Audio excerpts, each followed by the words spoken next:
بسم الله الرحمن الرحيم، اهلا بيكم في حلقه جديده. ازيك يا استاذ احمد؟ اهلا وسهلا. عامل ايه؟ الحمد لله بخير والله. مشكله النهارده هي لفتاه اتعرفت على شاب عربي، بس مش من نفس يعني هو مسلم عادي، بس مش من نفس المذهب. مش من نفس المذهب. والدها في دوله عربيه. اتعرفت عليه عن طريق النت وتواصلت معاه بشكل يعني زادت شويه الحدود ما بينهم، زالت الحدود ما بينهم. تمام. وابتدوا دخلوا في اصبح في مشاعر ما بينهم، اصبح في حلم الجواز، ان احنا يضمنا بيت واحد يعني عايزين يتجوزوا. تمام. الموضوع وصل معاهم لهذه المرحله دي لدرجه ان هي البنت نفسها بتقول انها بتحبه جدا، ولدرجه ان هي ممكن توصل للانتحار لو ما خدتوش. تمام. تمام. قالت له ان انا بابايا الحته الفلانيه، هو الولد ده شغال تاجر تمور، والده تاجر تمور وهو نفسه تاجر تمور. الولد العربي ده تمام. وغني يعني، تمام، غني ماديا. تمام. قال لها طب فين باباكي؟ قالت له في البلد الفلاني. قال لها تمام، انا هروح احط بايدي. وفعلا راح عشان يطلب ايديها منه، باباها رفض. تمام. وتواصل معاها وقال لها طيب انا بفكر اصلا ان انا ارجع مصر في خلال الفتره اللي جايه دي، هصفي كل شغلي بره، لان واضح ان انت خدتي مساحه اكبر من وهصفي كل شغلي بره وهاجي اقعد في مصر عشان اعيد ترتيب الامور دي. تمام. المشكله دلوقتي ان البنت ما هياش مش قابله فكره ان ده ما يكونش يعني الولد راح قدم له وهو رفض، وهو مصر، الولد مصر ويكلمها تاني على النت ويقول لها لا انا هروح له تاني، انا مش هسيبك، انا مش عارف ايه. عنده اصرار الارتباط بيها، واللي مساعده اصلا على الاصرار رغبتها هي كمان. تمام. فانت يعني تقول لها ايه مبدئيا؟ هي بالنسبه لها تقول لها ايه في حاجه زي كده؟ هي عندها كام سنه؟ هي عندها في حدود 23 سنه. تمام. يعني فتره مثلا ما بعد المراهقه بتبقى فتره انتقاليه صعبه شويه، خبرات معدومه او محدوده. الفتره دي بتبقى محتاجه قرب الوالدين جدا. دايما ننبه ونقول يعني عندنا نفضل نقول كتير موضوع السوشيال ميديا ومواقع التواصل الاجتماعي والانفتاح على التكنولوجيا بصفه عامه. يعني دخول التكنولوجيا لحياه الطفل، يعني خلينا نقول الاطفال دلوقتي بقى كله بقى بيخش على اليوتيوب وكله بيعمل قناه على تيك توك وكل التطبيقات اللي حضرتك عارفها والسهله. طبعا كل الامور دي في حد ذاتها بتبقى محتاجه كنترول من الاهل ان هم دايما يحاولوا ان هم يشوفوا ابنائهم ويحاولوا ان هم يوعوهم ويعرفوهم الاستخدام الصح للمواقع دي ايه والكلام ده كله.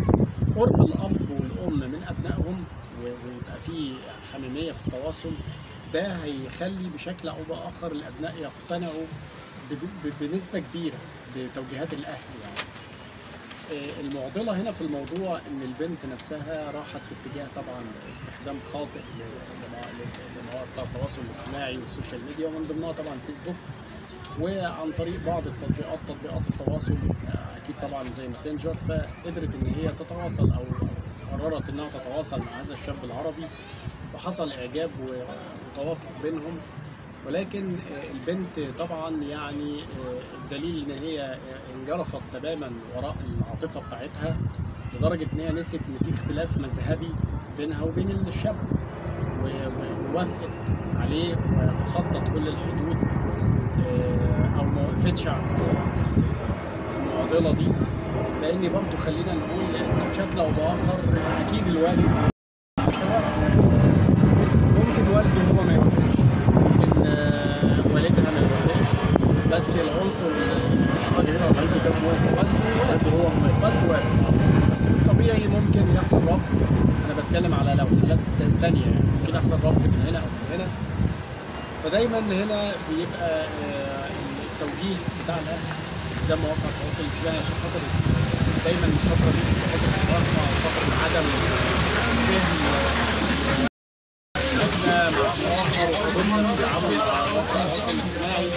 فمهم جدا جدا ان يعني كان يبقى في دور للاهل في حاجه زي كده. ولكن احنا بما اننا وصلنا بقى يعني المرحله يعني صعبه شويه، والبنت وصلت لانها يعني عايزه تنتحر، الاب انا شايف يا استاذ احمد بدل ما يهدد البنت ان هو يعني هيرجع عشان خاطر بقى يبقى موجود ويصحح اخطاء هو عملها، يقصد طبعا ثقته فيها يعني. ايوه. فده حاله يعني ان انا ازود حاله الارتباك او حاله عدم الثقه المتبادله بين الابن وابوه، او بين البنت وابوها، او حاجه زي كده زي في الحاله دي. ده هيبقى حاجه مش كويسه شويه، هتبقى صعبه شويه، تخلي البنت يعني اكثر الامور هتبقى امور كومبليكيتد او اكثر تعقيدا. يعني هي ممكن تعاند اكتر وتصمم على انها لازم دي حقيقه. هتنفذ في الغالب ان هي طبعا حضرتك زي ما اتفقنا فتره المراهقه بيبقى الشاب عايز بس عندها 23 سنه ماشي اوكي. هي برضو ما هي مرحله، انا بقول لحضرتك مرحله ما بعد سن المراهقه بيبقى الشاب خد بقى يعني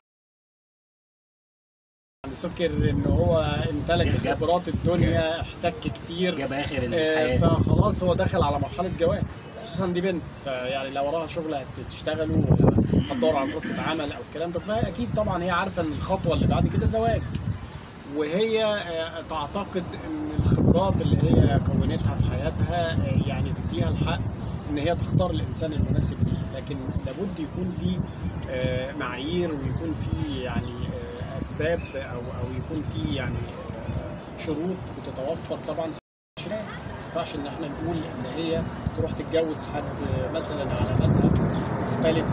طب معلش، هو ايه المشكله ان هي تتجوز على مذهب مختلف؟ هو المشكله هنا ان طبعا يعني الصراع بقى في ممارسه الطقوس الدينيه. اولا هي مش هتبقى مقتنعه، قد تكون يعني تذهب الاتجاه وتقتنع المذهب ده، وده هيكون غير مرضي خالص على الاطلاق لاهلها واخر. ممكن يعتبروها ان هي خرجت من المله اصلا ومن الدين الاسلامي كله. ايوه لا توصل للدرجه دي يا استاذ، توصل للدرجه دي، ويفسر كلامي صلابه او تصلب راي والدتها في الموافقه على فكره على زواجها. والدتها قطعتها بسبب الموضوع ده بالظبط كده. فده طبعا شيء هيبقى شيء صعب شويه، واعتقد ان هو بشكل او باخر ممكن يؤدي لصدام متوقع ويلوح في الافق بين الاب والام وبين بنتهم. يعني مش هيبقوا موافقين بشكل او باخر، يعني حتى لو الام يعني مياله لانها ترضي بنتها او حاجه زي كده كنوع من عاطفه الامومه، ولكن الاب بيحكم عقله، عارف ان المشاكل اللي هتحصل بعد كده، وبناء عليه ما بينصحش خالص على الاطلاق، او مش موافق خالص على الاطلاق، رافض رفض قاطع وصريح، ولدرجه ان هو عايز يرجع تاني مصر عشان خاطر ان هو يسيطر على بعض الامور اللي شاف ان هو يعني كانت الثقه مفرطه بشكل مبالغ فيه في بنته، وبنته تصرفت غلط، وهي بالفعل تصرفت غلط. خلينا نتفق ان ما ينفعش خالص على الاطلاق العلاقات. نرجع لسؤال حضرتك، العلاقات اللي هي عن طريق الانترنت والكلام ده كله، هل تؤمن بيها اصلا؟ لا، انا يعني لا اؤمن بالعلاقات العاطفيه اللي بتتكون عن طريق الانترنت. ده رفض يعني لا، رفض قاطع لان انا ممكن علاقات يعني اجتماعيه، علاقات انسانيه، تعارف، صداقه مثلا، في حدود برضه، لكن العلاقات اللي هي العاطفيه اللي بتيجي عن طريق الانترنت او المواقع اللي هي بتبقى برضه فيها بعد، يعني كل واحد بيحاول الطرف الثاني عن طريق بقى كاميرا، عن طريق صوت، عن طريق صورة، تواصل عن بعد، في غياب هنا كامل للطبيعه. طبعك انت مش هيبان لي في النت. يعني المهارات بتاعت الاقناع، واخد بال حضرتك، ممكن تكون موجوده عند ناس، في ناس عندها قدره على يعني على ان هو يسحرك بكلامه، لكن انا اضمن منين هو عايش فين، ولا طبيعته ايه، اتربى ازاي؟ يعني لابد ان يكون في، لا لما بنسال يعني ونكون في قرب ونقدر نتعرف والكلام ده كله وبتاع، يعني لكن التعارف عن طريق الانترنت معظم يعني الزيجات عن طريق الانترنت ما بتكملش للاسف الشديد. يعني ده طبعا باحصائيات يعني. طب في وجهه نظرك هي ممكن تكون البنت دي انجذبت لده علشان الفلوس، علشان لان هو مصدر لها ان هو رجل، انا هو ما تاجر. اعتقدش، لان والدها برضو عايش بره في دولة عربية وبيشتغل، واعتقد ان هو بشكل او باخر يعني الحاله الماديه يعني هتبقى أفضل. ميسوره او حاله مستقره خلينا نقول. فما اعتقدش ان البنت تكون راحت في الاتجاه دوت على اساس يعني ايه الطمع بقى في حياه يعني اكثر يعني. لا ما اعتقدش، هي العاطفه بتفسره هي بإيه اللي طيب؟ جذبتها اكتر يعني. تفسر رغبتها. العاطفه منقوصة؟ يعني لا مش عاطفة منقوصة، يعني هي حضرتك ايه تقدر تقول ان هي انجذبت للشاب نفسه، هو قدر ان هو بالتأكيد شافوا بعض في الصور. اكيد انجذبت لشخص وقدر ان هو يقنعها بيه. ولكن زي ما اتفقنا كده من شويه ان يعني الاقناع عن طريق الانترنت لا ما يعني ده في مسافات بينهم واميال بينهم بتفصل بينهم. طبيعه الحياه، هل هي عاشت مع اهله وشافت اللي عايشين في الدوله اللي هو عايش فيها دي ازاي؟ هل الحياه هناك فعلا لما هي تروح وتلامس الحياه بتاعتهم على ارض الواقع هل هي هتبقى مبسوطه وسعيده بنفس السعاده اللي عن بعد دي ولا لا؟ فاعتقد بشكل او باخر الموضوع انا شايف ان هو مرفوض.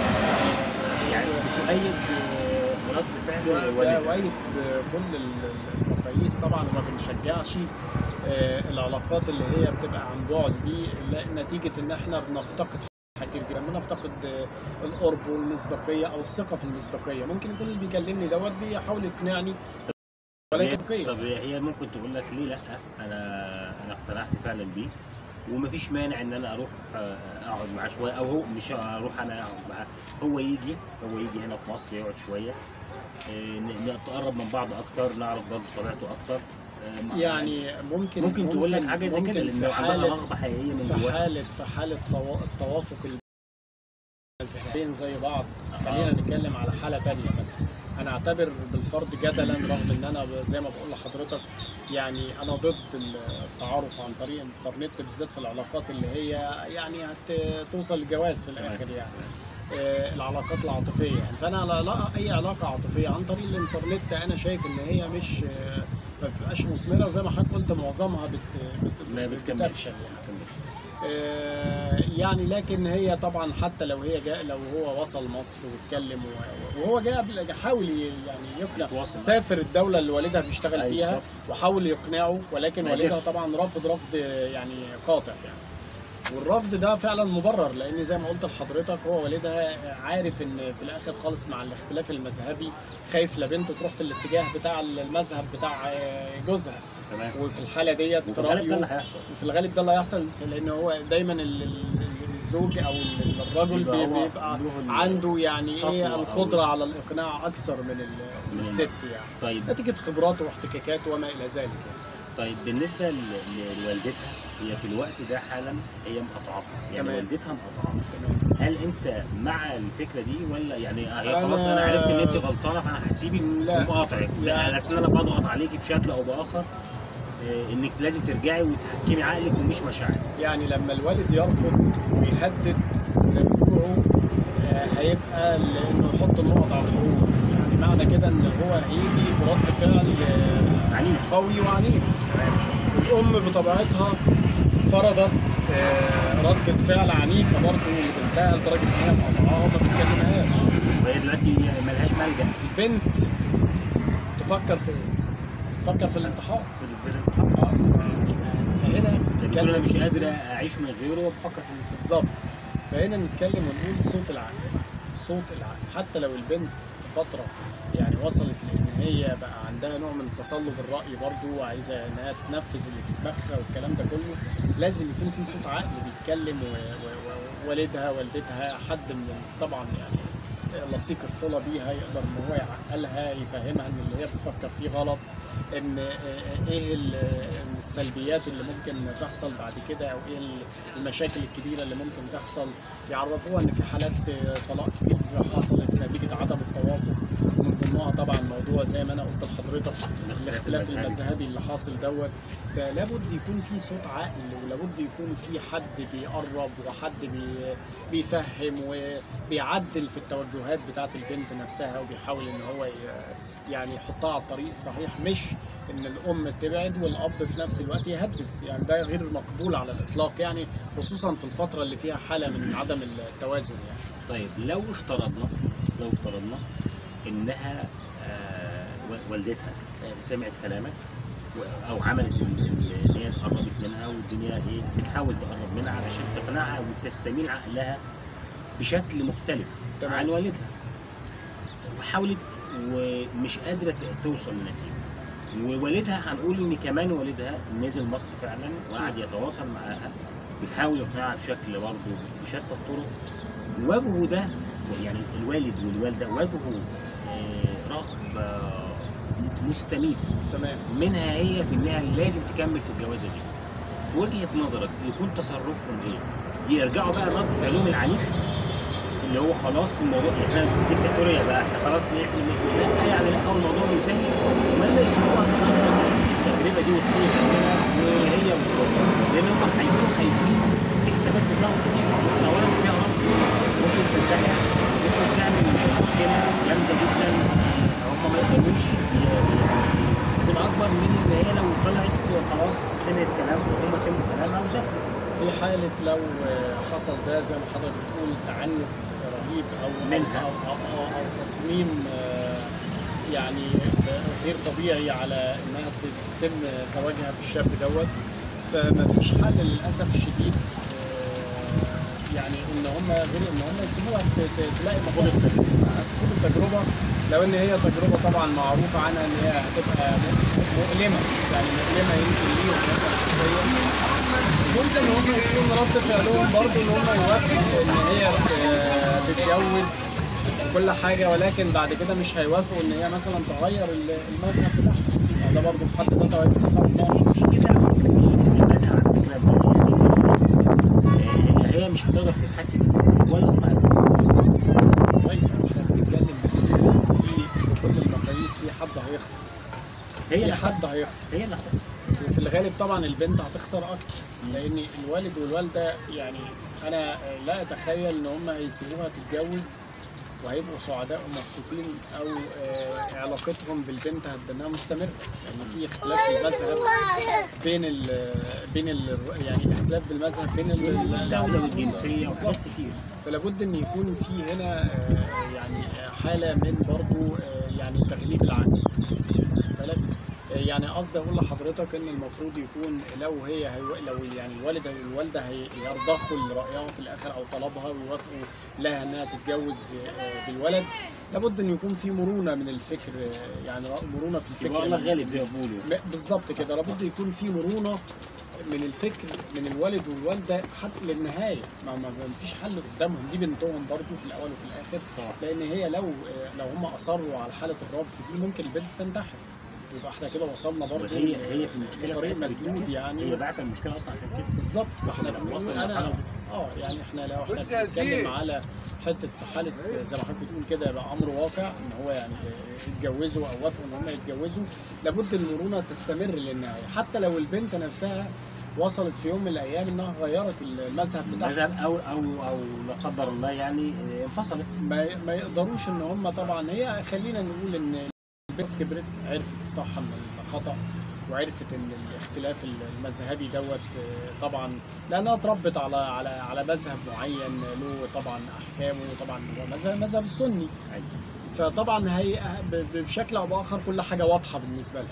فهي لو خدت قرارها انها تغير المذهب بتاعها ارضاء لزوجها، يبقى هي راحت في اتجاه زوجها تماما وخلاص بقى. يعني في حاجات كتير جدا يعني او مبادئ كتير جدا هي تخلت عنها، بس في نفس الوقت مش هينفع ان احنا نقول ان الاب والام يعني هيتبرؤوا من البنت، لا هيكملوا، لازم ان هم يعني هتبقى العلاقه علاقه الأخوة والأخوة موجوده من ناحيتهم عشان البنت تتنال، لان البنت في اول خلاف لو حصل انها اختلفت مع زوجها واتطلقت او حاجه زي كده هتلجأ لمين بالظبط؟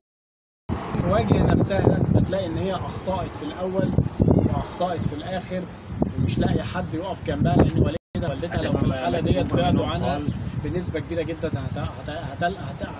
هترتاح تعمل حاجه، لان هنا هيبقى في نوع من الصراع الداخلي وجلد الذات. هتبقى هي يعني انا ما سمعتش كلامكم، حصل معايا ده لاني ما سمعتش كلام والدي ووالدتي. المشكله كمان في جلد الذات داخليا، يعني هي ممكن يبقى في حاله من الصراع الداخلي جواه ان انا ما سمعتش كلام والدتي. ده اللي بيحصل معايا ده نتيجه ان انا تخليت عن المذهب بتاعي ووافقته واتجوزته، وبعد كده والدي ووالدتي هم دلوقتي ما بيكلمونيش. ده عقاب من ربنا، وفي نفس الوقت العقاب الاكبر ان انا اتطلقت دلوقتي وخدت لقب مطلقه. طب انا مش عارفه ارجع لهم لان خلاص هم كده اتبروا مني تماما، فخلاص كده وتبرأوا مني، فكده يبقى انا ايه، مفيش حل قدامي غير اني انتحر. فانا شايف ان المرونه، يعني ردا على سؤال حضرتك، يعني في حاله يعني ان كل واحد بيتصلب برايه، لا هي في الاخر خالص المفروض ان هي يعني توافق، وان هم يعني يحاولوا ان هم يبقوا مرنين معاها على قد ما يقدروا. يحاولوا معاها طبعا ان هم يعني يرجعوها عن فكرها، او يحاولوا ان هم يعني يسنوها عن قرارها، ولكن في نفس الوقت اذا ما حصلش يبقى بقى الله غالب زي ما انت بتقول. طيب نقطه اخيره،